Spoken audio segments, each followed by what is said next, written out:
I need to do a whole bunch of glue ups where I'm reaching across to the middle of the board with my long range C-clamps. Only problem is I've only got 4 of these plus my original prototype, and I finally decided to make some more of them, smaller, lighter ones, using these screw thingies that I've already got, so I don't have to make knobs. And I'm going to make them out of pieces of wood like that, joined in the back with a sort of a box joint right there, with my box joint jig, of course.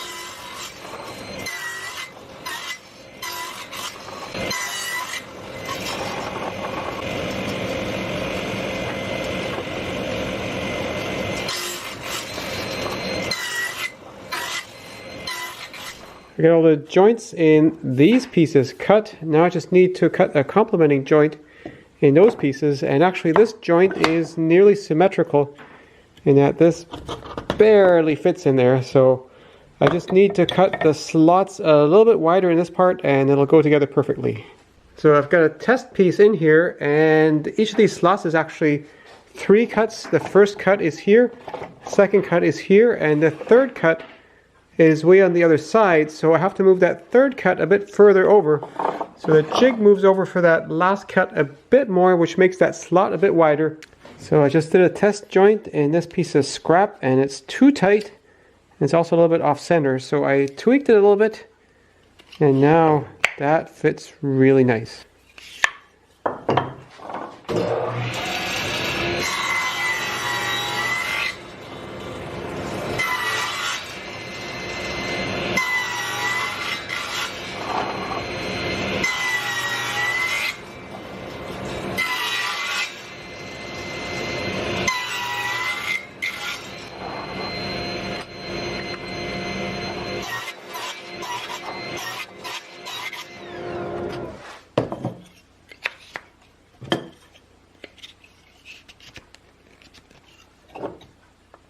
I finally had the idea of putting a piece of tape on the jig to mark my joint starting position, and that way rewinding is a lot faster.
These new ones are not as strong and fancy as these ones. I didn't bother making a pad to go on the end here, and I didn't have to make a handle for these.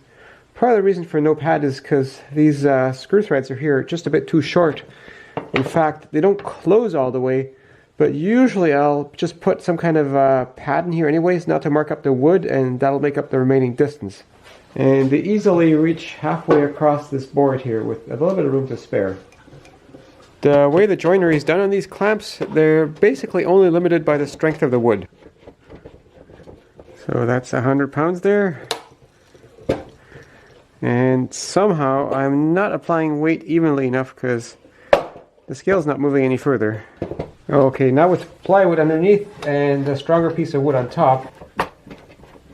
120, 140, 160, 180, 200 pounds or 90 kilograms. Let's see, let's take it up to 100 kilograms. So I think these clamps are strong enough. That's 220 pounds. As much as I like the natural color of the wood, I gave these clamps an ugly blue paint job to keep them visually distinct from the workpiece.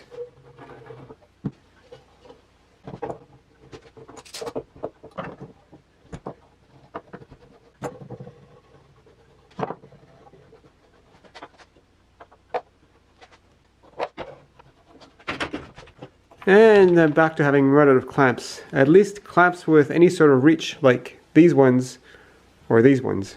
And back in 2011 when I made these fancier clamps, I made a longer video about making clamps like that. So if you want more detail, go watch that video.